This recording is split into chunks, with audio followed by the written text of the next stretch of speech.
अस्सलाम वालेकुम दोस्तों, कैसे हैं आप सब। मैं ज़मीना फ़याज़ एक बार फिर आपके साथ। तो आइए सुनते हैं 4 साल के बूढ़े की कहानी।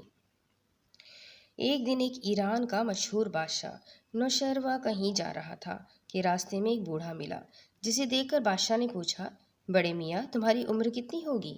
बूढ़े ने जवाब दिया, जहाँ पनाह की उम्र और दौलत ज़्यादा हो, इस गुनहगार की उम्र सिर्फ 4 साल की है।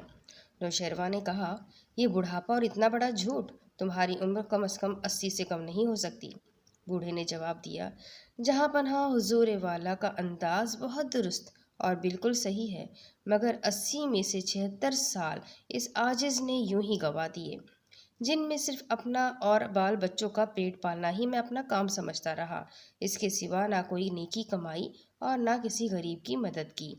अब 4 साल से ये अक्ल आई है कि हम लोग फ़कत अपने ही लिए पैदा नहीं हुए, बल्कि दूसरों का भी हम पर हक बनता है, और अब इस पर मैं अमल कर रहा हूँ। इसीलिए असली उम्र सिर्फ 4 साल की समझता और गिनता हूँ, बाकी तो फजूल है।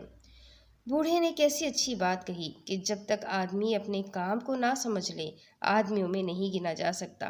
बुजुर्गी अकल पर है, उम्र पर नहीं, और सखावत दिल पर मौकूफ़ है, मालदारी पर नहीं। जो लोग इन बातों को पहले से समझ लें, उनकी किसी बात से दूसरों को तकलीफ़ नहीं पहुंचती, बल्कि वो हमेशा कमज़ोरों और गरीबों की मदद करते हैं, भलाइयाँ हासिल करते रहते हैं। तो आप भी अपनी असली उम्र को समझने की कोशिश कीजिए और हमारी दुनिया में आने का क्या मकसद है, इसे समझने की कोशिश कीजिए। मिलते हैं एक और अच्छी सी कहानी में, तब तक के लिए अल्लाह हाफ़िज़।